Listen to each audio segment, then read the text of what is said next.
It was just past 2 a.m. when she whispered it. One name. A name I'd never heard before in my life. Leon. Soft. Breathless. The kind of whisper you only use when you're thinking about someone that you want so bad it hurts. I laid there stiff beside her, my eyes wide open in the dark. Our bedroom was quiet except for the hum of the ceiling fan and the occasional creak of the old radiator.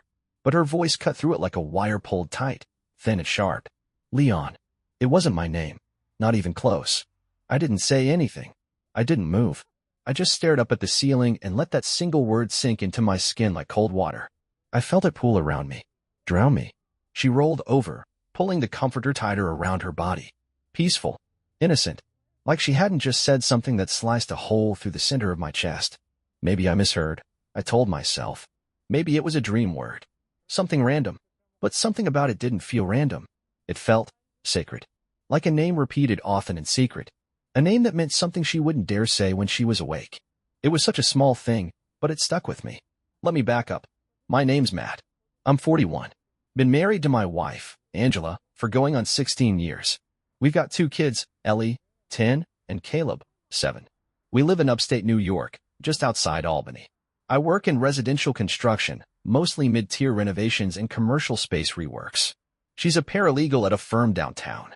Not flashy. Not poor. Just normal. Or at least I thought we were. Our story didn't start twisted. It started simple. Like 100 other marriages. 2 people, young and a little stupid, riding on a wave of hope and chemistry. We met at a friend's bonfire party back in college. She had this loud laugh and drank her beer straight from the bottle. I liked that. She told me later she liked how I didn't try too hard. Said I had honest eyes. That version of her, that version of us, it's hard to even picture now. Things change gradually, like weather shifting. No one notices the wind until it slaps you in the face. But that whisper, Leon, that was the first real slap. The one that made me start paying attention. The next morning, I didn't say anything. She made coffee like she always did, humming along to some playlist on her phone. The kids were yelling about cereal and cartoons, and I sat at the table just watching her. She smiled at me like nothing had happened, like she hadn't just pulled a thread loose in the middle of the night. I watched her lips when she smiled. I looked for any hint of guilt. Nothing. I had the weirdest dream last night. I tried, pouring my own coffee. Kept hearing names over and over again. Oh yeah, she said without turning around. What kind of names? I don't know. Can't really remember. She didn't flinch. Didn't pause. Just reached up to grab a mug from the cabinet and said, dreams are weird like that. Mine never make sense either. And just like that, it was gone. Buried under cinnamon toast and school drop-offs. But I didn't forget. It's funny how something small can flip your whole world upside down. After that night, I started noticing things. Things I'd probably seen before, but ignored. Like how she suddenly kept her phone on silent. How she started locking it, even around the house. She used to leave it face up on the coffee table while we watched shows. Now it was always face down. She got a new perfume. Something sweeter, floral. She said her coworker recommended it, but I'd never even heard her talk about anyone new at work. She started dressing differently too. Subtle stuff. A slightly tighter blouse. Nails done more often. And always on Fridays. Why did that feel like goodbye? The hardest part wasn't the changes. It was how she acted like nothing was changing at all.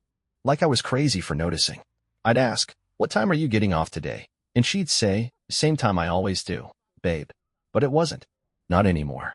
She started working late. 2, sometimes 3 nights a week. At first I believed her. Hell, I wanted to believe her. But then she started showering right when she got home. Angela never did that. She used to come in, kick her heels off, pour wine, and vent about her day. But now? Straight to the bathroom. Door locked. Water running for 20, sometimes 30 minutes. One night, she came home soaked. Said it started raining during her walk to the garage. But the driveway was dry. Not a drop on the windshield. My heart felt like it stalled in my chest. I didn't say anything. Just nodded. And in my head, I kept repeating the name. Leon. 3 weeks later, I found the hotel keycard. She had left her gym bag in the back seat of my truck. I needed some tape for a job, and she kept some in there from an old ankle injury. I reached inside and pulled out a little white envelope with the Wyndham logo. Inside, a keycard and a room number written in blue ink. No date. No name.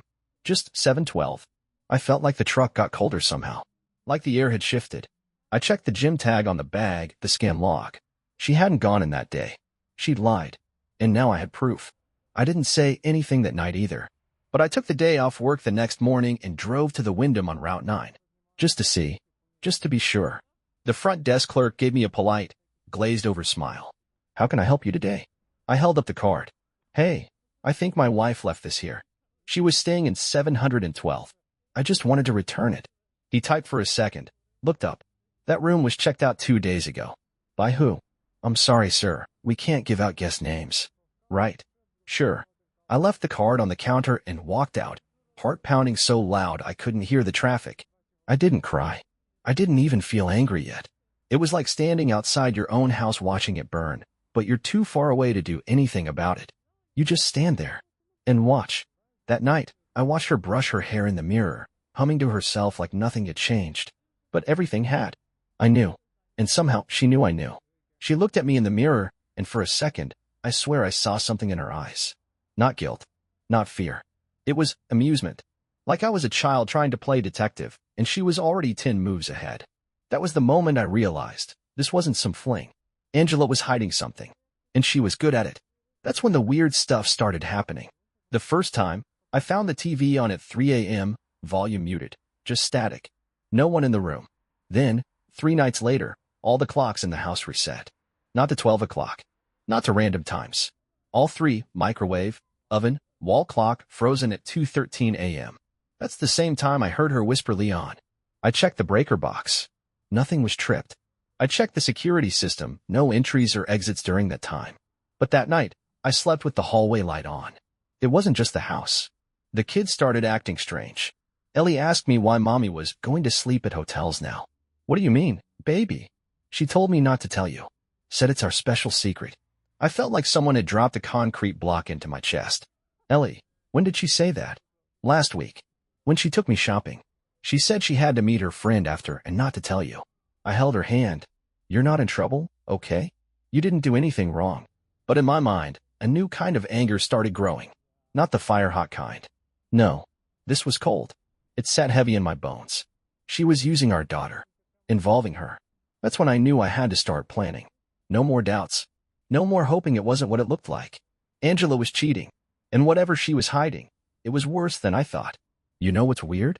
You can live in a house for years, thinking you know every corner, every drawer, every smell, and then one day, it starts to feel foreign. Like a museum of a life that used to be yours. That's what our house became. By the end of that week, I'd stopped sleeping next to her. She said it was fine, you snore anyway, and just rolled over. Not even a trace of concern. That should have gutted me. Instead, it confirmed everything.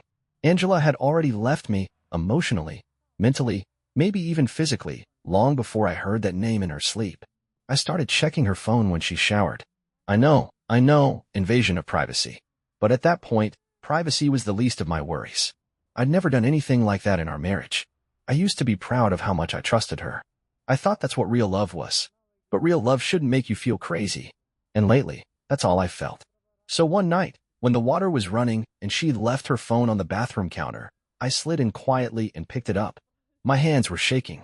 I had no idea what I was even looking for. There were no messages. No texts. Nothing on WhatsApp or Instagram. Then I opened her notes app. There were dozens. Dozens of draft messages. Some were paragraphs long, others just names, times, and locations. One read, Hotel 712. Don't forget to tell Matt it's a late deposition. Another. He says he's scared of you. That's how I know it's working. That one stopped me cold. Who was she talking about? Who was scared of me? And what was working? I copied them to my own phone and put hers back exactly where I found it. She never suspected a thing. Over the next few days, I started noticing more patterns. Angela had a burner phone. I saw it once, just barely sticking out of her tote bag, buried under receipts and lip balm. Matte black. No case. She never let it ring. I never saw her use it. But once, when she thought I was in the garage, I heard her voice through the vent. Soft, low, serious. Not playful. Not flirtatious. Just calculated. I already told you. I'll handle it. Pause. He won't do anything. He doesn't have the guts. Longer pause. Because I made sure of it. She hung up, and I swear I heard her laugh. I started digging through our old boxes, the ones in the garage we never unpacked after moving in. I was looking for anything. Anything that might give me leverage. What I found instead was a photo album from our wedding tucked behind a toolbox. I hadn't seen it in years. I sat on the concrete floor flipping through it, and it hit me how much younger we looked. Innocent, maybe, or just dumb. In one of the photos, she's got her head on my shoulder, and I'm looking down at her like she's my whole world. And maybe she was, back then. But now? Now she was a stranger sleeping in my house, eating at my table, lying to my face. Then came the twist. I was picking up Ellie from school when her teacher pulled me aside. "Hey, Mr. Caldwell, do you have a second?" "Sure," I said. "Is something wrong?" She glanced toward Ellie, who was laughing with a friend near the swings. I didn't want to say anything in front of Angela, but Ellie's been talking about a man she's been spending time with after school. She says he picks her up sometimes with your wife. My blood turned ice. "What man?" She said his name is Leon. I don't remember much after that. I think I nodded. Maybe I thanked her. I got Ellie in the car, and on the drive home, I asked gently, "Hey, honey, who's Leon?" She paused. "Too long. He's Mommy's friend. From work." "No." She said he helps her with grown-up stuff, like cleaning her car and moving boxes. That's when I realized Angela had introduced this man to our kids. This wasn't some secret fling in the shadows. This was her other life bleeding into ours. That night, I confronted her. But not directly. Not yet. I wanted to watch her lie. So I asked, "Hey, who's Leon?" She blinked. Just once. "Leon. Yeah, Ellie mentioned him today." Her face didn't even twitch. She laughed. "Oh my God. He's a janitor at the office. He's harmless. Ellie must have seen him once and got it in her head that he's someone important." I stared at her. She sipped her wine, cool as ever. And in that moment, I hated her. Not because she cheated, not because she lied, but because she was so good at it. After the kids went to bed, I checked the cameras. I'd installed a tiny one under the hallway coat rack. She didn't know. I scanned through the footage for the past week. Tuesday, 6:23 p.m., Angela comes in the door with Ellie. Behind her, a man, maybe 6 feet 2 inches. Beard, athletic build, mid-40s, wearing a charcoal jacket. He kissed her neck before they even made it to the kitchen. Ellie ran into the living room. Angela didn't even flinch. I saved the footage. I made copies. I uploaded it to a cloud drive with a password only I knew. This wasn't about catching her anymore. This was about building a case. A week later, I got a strange letter in the mail. No return address. Just my name. Inside was a printed note. "You don't know what she's capable of. Get out before she makes you disappear." No signature. No context. Was it a joke? A threat? A warning? I didn't know. But that night, the front door was wide open when I woke up. I always lock the door. Deadbolt and everything. But at 3:11 a.m., I walked downstairs and found it swinging in the wind. Angela was asleep, or pretending to be. And when I checked the security footage, that 30-minute block was missing. Gone. Wiped clean. That's when I knew. This wasn't just infidelity. This was something darker. Angela wasn't scared of getting caught. She was scared of losing control. And now? Now she was preparing to erase me. I didn't sleep at all the night I found the front door open. I sat in the hallway with a bat across my lap, staring at the security monitor that now had a black 30-minute void where the footage should have been. That's the kind of silence that screams. Someone had been in our house, or someone didn't want me knowing if they had. I kept looking toward the bedroom door, wondering if I should go in and wake her. Ask her why she wasn't scared. Why she hadn't gotten up when the door blew open at 3 a.m. But deep down, I already knew why. She wasn't scared because she knew. Whatever had happened, it wasn't a break-in. It was a message. From her. From Leon. From someone playing dirtier than I thought possible. And I wasn't playing catch-up anymore. I was drowning. The next morning, she made pancakes. She never made pancakes. Angela flipped them with one hand while scrolling her phone with the other, humming like we were in some Norman Rockwell painting. The kids laughed over cartoons. The dog barked at the mail truck. Everything looked normal. But all I could see was the man behind her in the security footage, the way he pressed his mouth to her neck like he owned her, like he'd done it 100 times. I sat down at the kitchen table and just watched her. "Something wrong?" she asked without even turning around. I didn't answer. She finally looked up. "You're staring. You forgot to lock the door last night," I said, voice flat. She blinked once, then smiled. "Guess I was tired." "Sorry." That was it. That was her reaction. Not fear. Not surprise. Just dismissal. That night, after the kids were asleep, I followed her out. She said she was going to the grocery store. I waited 5 minutes, then grabbed my keys and stayed just far enough back. She didn't go to Wegmans. She drove across town to a little residential street, parked halfway down the block, and walked 2 houses up. No hesitation. No looking around. I sat across the street with the lights off and watched her knock once. The door opened immediately. A man let her in. Even from the car, I could tell it was him. Leon. She was still in there an hour later. By the time she came out, her hair was tied back differently, her makeup smudged. She looked smug, satisfied. She got in her car and drove home like she hadn't just spent the evening in another man's house. I didn't follow her this time. I stayed outside Leon's house another hour. Just watching. Just hating. The confrontation didn't happen like I imagined. It wasn't some big dramatic moment. There was no yelling, no screaming, just silence. And then a single question that broke it all open. Do you love him? Angela looked up from her wine glass. What? I sat across from her at the dining table. No kids around. No distractions. Just me, her, and the question hanging in the air like poison. I said, do you love him? She stared at me for a long time. Then, slowly, she smiled. I think I love who I am when I'm with him. And that? That right there? That was the moment she set everything on fire. I gave you everything, I said, my voice shaking. Our house, our kids, our marriage. No, she snapped. You gave me a cage. A life of mediocrity. You think showing up and paying bills means you're a husband? You think that makes you special? She leaned across the table, her eyes gleaming. Leon listens. Leon sees me. He doesn't reek of failure.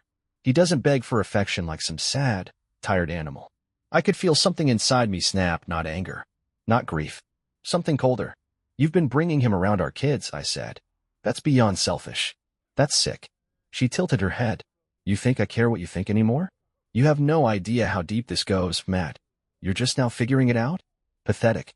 Then she leaned back, arms crossed. I want a divorce. Just like that. No apology. No shame. No emotion. I stared at her, trying to find the woman I married, the one who laughed at dumb jokes and cried during Pixar movies. But she wasn't there. She was gone. In her place was someone colder, sharper, and much, much more dangerous. I didn't say anything for a long time. I just stared. Then I said, I'll fight for the kids. That's when she laughed. I mean, really laughed, like I told a joke. You think they'll give you custody? She said, wiping a tear. Mr. Temper Tantrum? Mr. I got fired twice and couldn't pay the mortgage without my mommy's help. That was 5 years ago. Oh, but it's still relevant. Judges love patterns. And guess what? I've been documenting your little mood swings for years. She reached into her bag and tossed a folder onto the table. Inside were printouts, texts, emails, pictures, all taken out of context. One photo showed me slamming a cabinet door during an argument. Another showed me passed out on the couch after pulling an overnight shift. This is blackmail, I said. This is insurance, she replied. I stared at her. You'd really lie to the court? Say I hit you. Her face hardened. If that's what it takes. I didn't sleep at all that night. I stayed up reading everything she'd printed. The narrative she'd built about a husband unraveling, a wife scared for her life, was twisted and deliberate. It was clear. Angela had been planning this for years. And now that she had Leon, now that she had her exit, she was ready to burn everything down to get what she wanted. The next morning, I went to a lawyer. I didn't care about saving the marriage anymore. I cared about saving my kids and my life from whatever she had planned. He listened to everything. The hotel key. The burner phone. The manipulation. The false claims. He leaned back and said, she's playing this smart. You need to be smarter. Then he handed me a folder. Start documenting everything. And record everything. Even if it's just a conversation about dinner. If she tries to set you up, and it sounds like she will, you'll need proof she's the aggressor. So I did. I documented.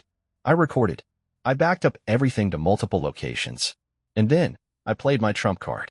One night, when she came home late, again, I confronted her with the footage. I showed her the hallway cam. Leon. The kiss.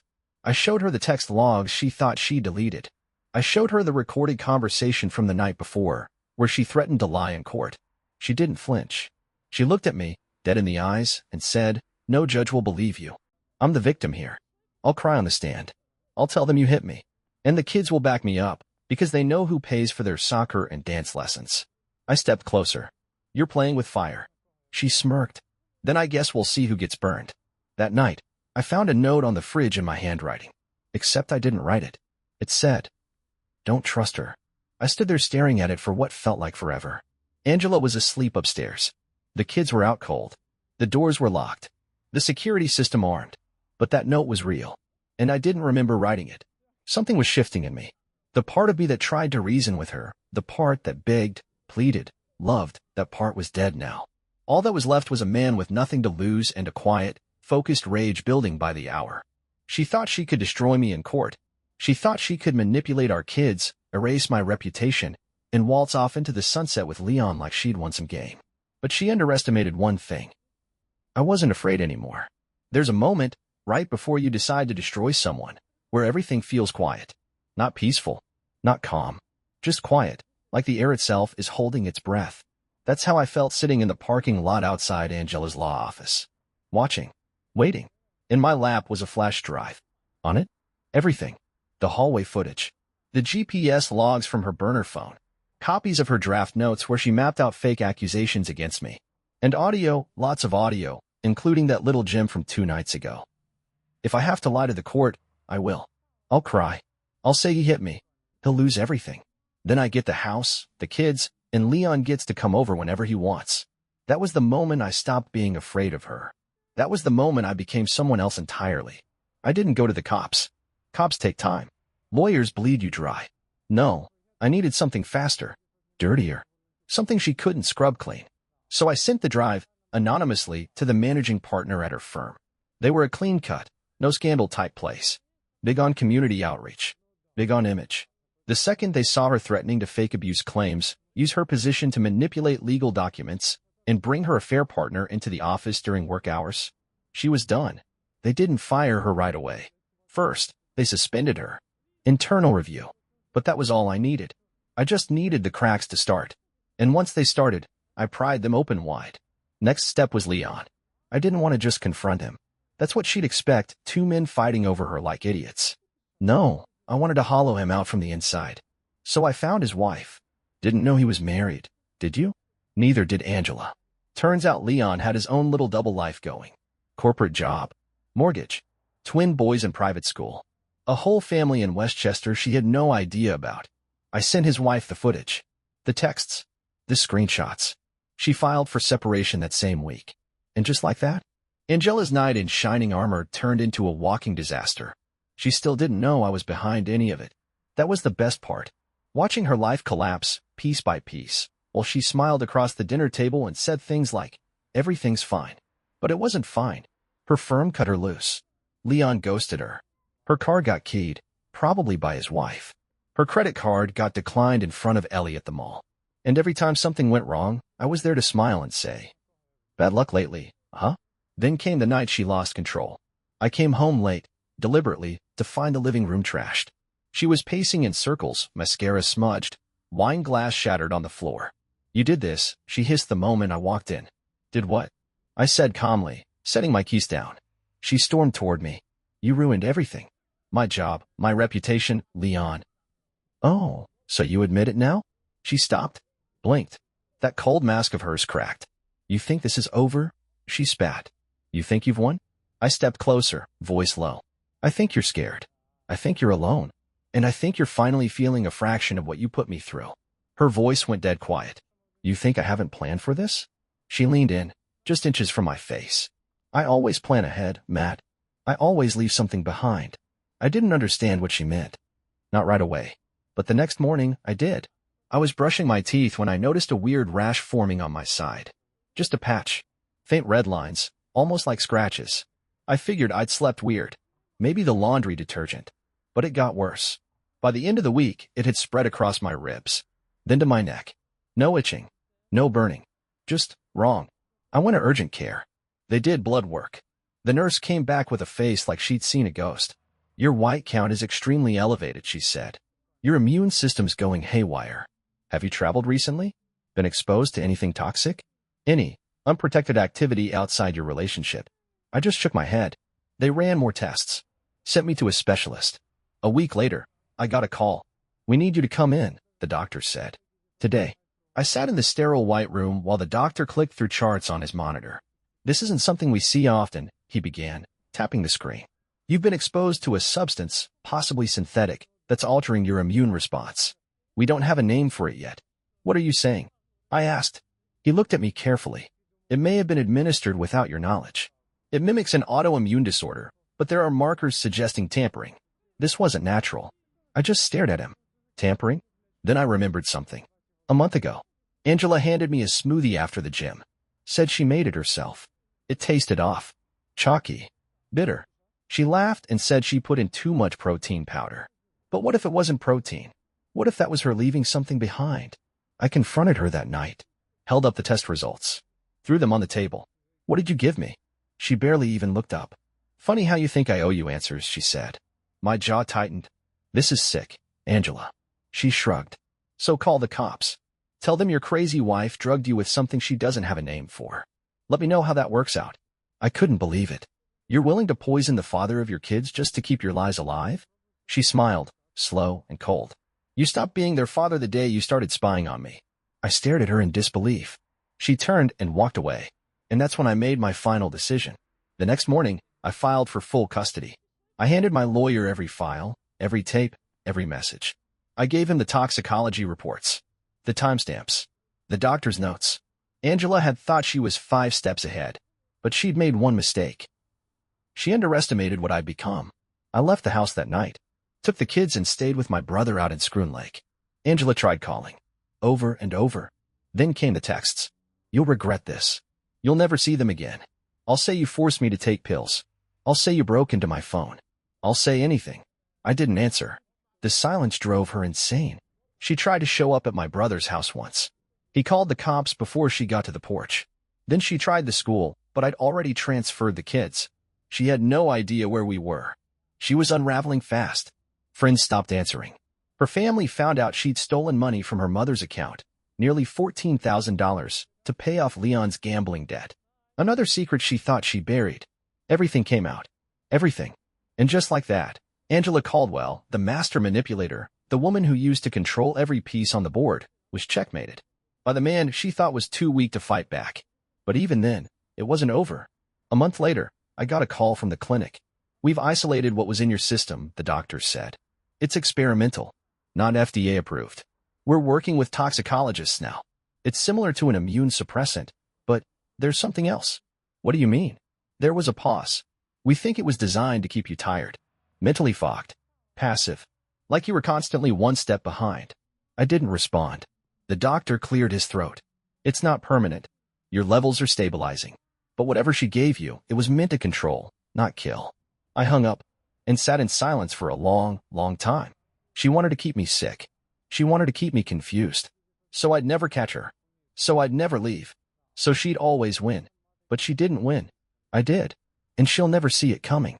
There's a strange quiet that comes after someone tries to destroy you. Like the silence after a car crash or the empty ring of a slammed door. For the first time in months, I had peace. The kids were safe. Angela was spiraling. And I was finally somewhere I could breathe. But peace doesn't mean healing. It just means the storm passed. And now you're left standing in the wreckage, wondering what the hell happened to your life. We stayed at my brother's place for a while. It wasn't ideal, 2 kids sleeping in sleeping bags, me on a pull-out couch with springs that stabbed my back. But it was safe. And safety felt like gold. The kids stopped asking about their mom after a few days.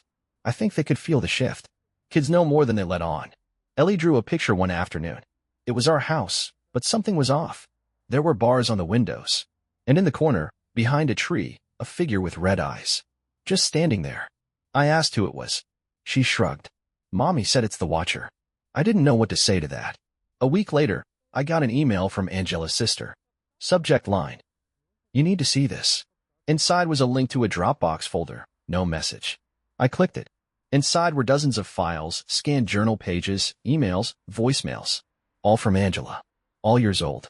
The journal entries started when she was 19. Before we met. Pages and pages of scrawling thoughts. Some of it read like standard teenage drama, crushes, school stress, nobody understands me stuff. But then it changed. One entry stood out. He followed me again today. The man with the pale face and cracked smile. He waits outside the dorm at 3:13. Not 3:12. Not 3:14. Always 3:13. He says things in a language I don't know but still understand. Another entry, a year later. He came into my dream last night. Said I'd have to give up something important to be free. Something warm. I think he meant love. Then, 2 years before we got married. Mom thinks it was postpartum, but she didn't see the marks. Leon believed me. He always believed me. Leon. That name again. But this was long before now. Long before her affair. Long before everything. I dug deeper. In one of the recordings, dated around when she and I got engaged, I heard her crying. But not the Angela I knew. This was sobbing. Raw. Shaking. Then a whisper. He's back. I told him no. I told him I chose Matt. But he said I'd pay. Then silence. A full minute of silence. Then, just before the recording cuts. If you find this, don't trust the man in the mirror. I didn't know what to think. It was like finding out your house was built on a graveyard, and suddenly all the cracks in the walls made sense. Angela wasn't just manipulative. She wasn't just cruel. There was something else going on. Something that went deeper than betrayal. Something older. I didn't sleep that night. Around 3 a.m., I went into the bathroom to splash water on my face. I looked in the mirror. Nothing out of the ordinary. But then, and I swear on everything, the bathroom light flickered. And for a split second, just one tiny blink of a second, my reflection smiled at me. But I didn't smile. I nearly punched the glass. But it was over. Gone. Maybe stress. Maybe sleep deprivation. Maybe something worse. I left the bathroom light on that night. The next day, I drove back to the house. Alone. I had no reason to go. Everything I cared about was with me at my brother's. But something pulled me there. I parked in the driveway and just sat for a few minutes. The place looked abandoned. Curtains drawn. Grass overgrown. Like the house itself had given up. When I finally stepped inside, the air was thick. Heavy. Like walking into a room that had been sealed for years. The living room still had broken glass from that night she exploded. The kitchen smelled like old fruit and mold. I moved slowly. Room to room. Not touching anything. Just looking. Then I went to the basement. The light switch didn't work, so I used my phone flashlight.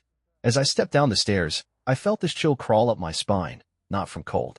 From something else. Something wrong.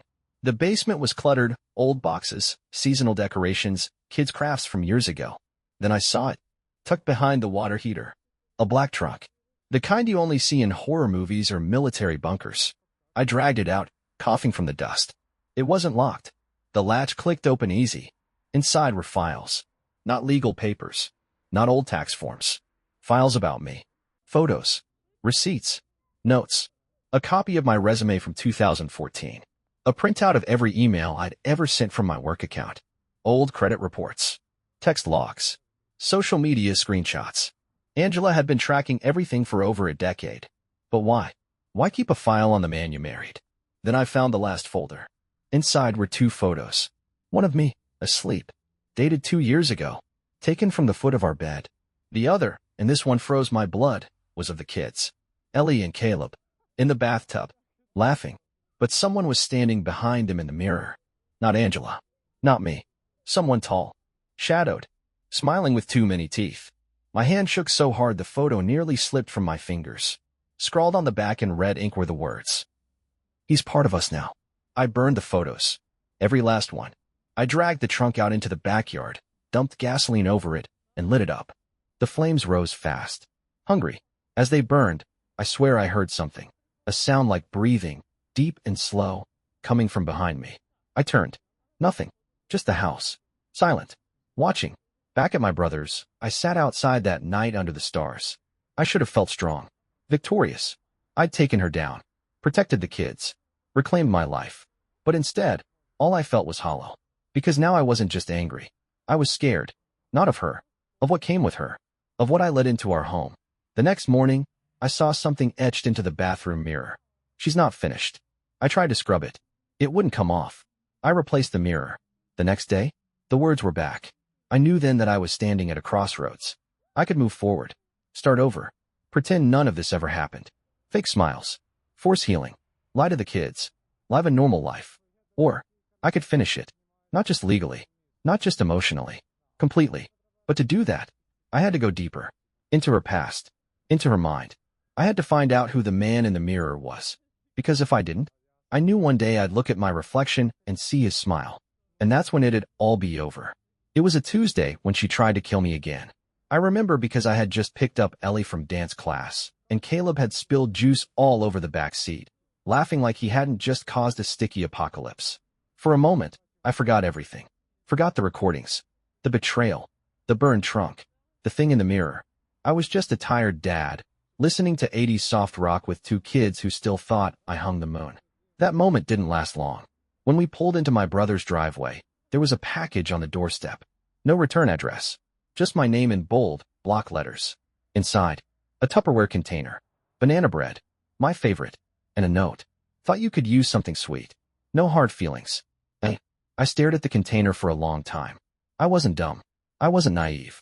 But a part of me, the stupid, soft part that still remembered our first Christmas together, wanted to believe maybe, just maybe, this was a peace offering. I didn't need it. Not yet. But I kept it. Because I had a plan. That night, I drove back to the house. Alone. I hadn't been inside since the day I burned the trunk. Angela wasn't living there anymore. She'd holed up in some rental across town, hiding from the fallout of everything I'd exposed. But I knew she'd be back. Because narcissists always return to the scene of their crimes. I left the bread on the kitchen counter, put it on a plate, even lit a candle next to it. Then I waited. I didn't have to wait long. Around midnight, I heard the back door creak open. I stayed upstairs, lights off, watching through the cracked hallway door. Angela came in wearing black, moving like a cat burglar. Quiet. Smooth. Like she'd done it 100 times. She didn't notice the phone on the counter recording. She didn't notice the camera I'd hidden in the air vent. She didn't even hesitate when she walked up to the bread, pulled out a tiny vial from her coat pocket, and dripped something into the top of the slice. She stirred it in with her finger, then wiped her hand on my kitchen towel. Poison. Again. Only this time, she didn't get away clean. When she turned to leave, she looked pale, sweaty, her steps slow. She stumbled into the living room, collapsed to her knees. I didn't move at first. I just watched. She clawed at the carpet, gasped, then vomited. Once, twice. I stepped down the stairs, slowly, deliberately. Angela, I said. She looked up, her eyes wild, red, wet. You poisoned me, she choked. No, I said calmly. You poisoned yourself. She tried to speak. Her mouth twitched, but the words wouldn't come. I knelt beside her. Funny thing about toxins, I said. They're only predictable if you don't mix them. She gripped my arm, nails digging into my skin. I pulled away. You dosed the wrong container, I added. I switched the bread before you got here. Put your own poison into the one I left out. Her head lolled back. Why, she gasped. I leaned in close. Because you never learned, I said. You always thought you were the smartest one in the room. But you weren't. Her body went limp. I called the ambulance 5 minutes later. I wanted her to survive. Because dying would have been too easy. The hospital called me 3 hours later. She's stable, they said. But she's refusing to speak. Refusing food. We're placing her on a 72-hour psych hold.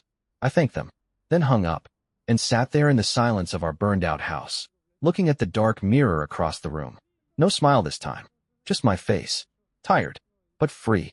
The next day, I visited her in the hospital. They kept her in a plain white room with soft walls and a security nurse posted outside.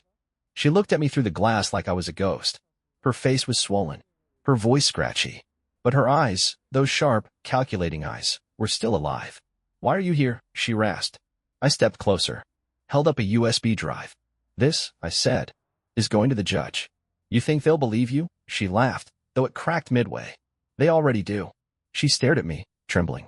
Matt, you don't know what you've started. I know exactly what I started, I said. Then leaned in, lowering my voice. And now I'm ending it. The court hearing came fast. The evidence was overwhelming. She tried everything: fake tears, guilt, twisted logic. Even accused me of staging the poisoning. But the footage spoke louder than she ever could.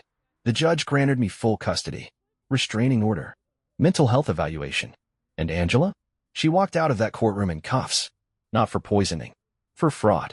Turns out, draining her mother's savings account and manipulating medical prescriptions for her mental wellness was enough to get the DA's attention.